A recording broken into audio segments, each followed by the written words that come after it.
고살라 쌍유따 무자식경 1 아프따까 숫따. 그때 빠세나디 고살라 왕은 한낮에 세종께 다가갔다. 가서는 세종께 절을 올리고 한곁에 앉았다. 한곁에 앉은 빠세나디 고살라 왕에게 세종께서는 이렇게 말씀하셨다. 대왕이여, 그런데 이 한낮에 그대는 어디서 오는 길입니까?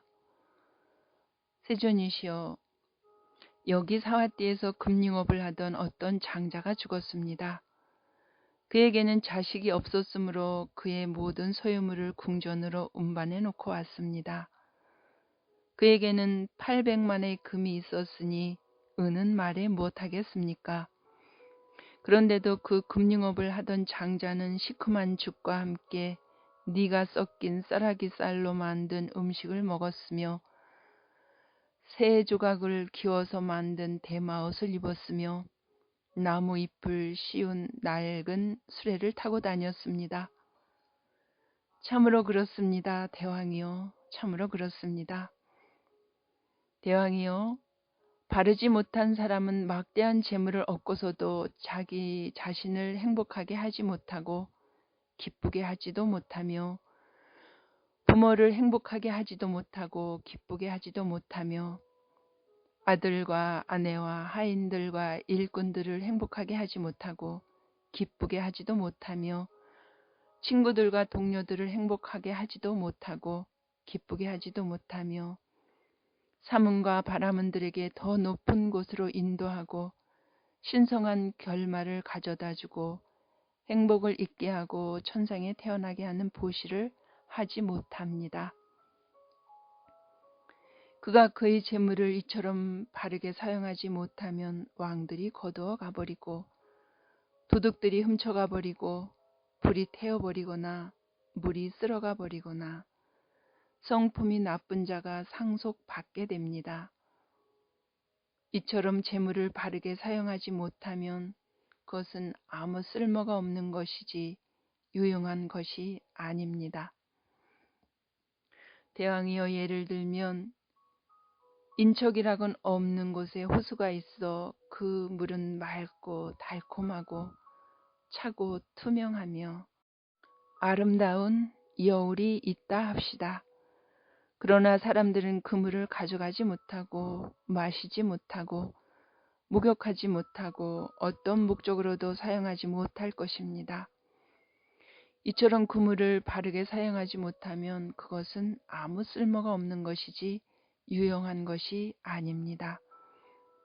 그와 같이 바르지 못한 사람은 막대한 재물을 얻고서도 자신을 행복하게 하지도 못하고 기쁘게 하지도 못합니다. 대왕이여, 이처럼 재물을 바르게 사용하지 못하면 그것은 아무 쓸모가 없는 것이지 유용한 것이 아닙니다.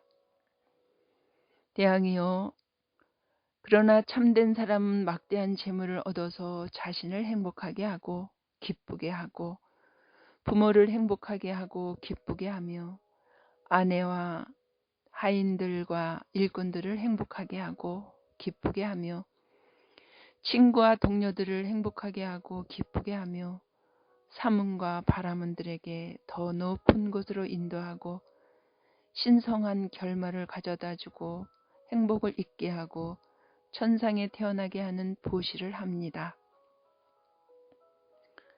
그가 그의 재물을 이처럼 바르게 사용하면 왕들이 거두어가지 못하고 도둑들이 훔쳐가지 못하고 불이 태우지 못하고 물이 쓸어가지 못하고 성품이 나쁜 자가 상속받지 못합니다. 이처럼 재물을 바르게 사용하면 그것은 유용한 것이지 아무 쓸모가 없는 것이 아닙니다. 대왕이여, 예를 들면 마을의 성읍의 근처에 호수가 있어 그 물은 맑고 달콤하고 차고 투명하며 아름다운 여울이 있다 합시다. 그러면 사람들은 그 물을 가지고 마시고 목욕하고 어떤 목적으로도 사용할 것입니다. 이처럼 그 물을 바르게 사용하면 그것은 유용한 것이지 아무 쓸모가 없는 것이 아닙니다. 대왕이요, 이와 같이 참된 사람은 막대한 재물을 얻어 자신을 행복하게 하고 기쁘게 합니다. 대왕이요, 이처럼 재물을 바르게 사용하면 그것은 유용한 것이지 아무 쓸모가 없는 것이 아닙니다. 개성으로 말씀하시되 인적이라고는 없는 곳에 차가운 물이 있더라도 마시지 않은 채 말라버리게 되리니 그와 같이 나쁜 사람은 재산을 얻더라도 스스로가 즐기지 또 보시하지도 못하도다. 현명하고 지혜로운 자가 재물을 얻으면 즐기기도 하고 해야 할 바를 다 하기도 하나니 비난받지 않으며 일가 친척 부양한 뒤 그 영웅은 천상의 보금자리로 가도다.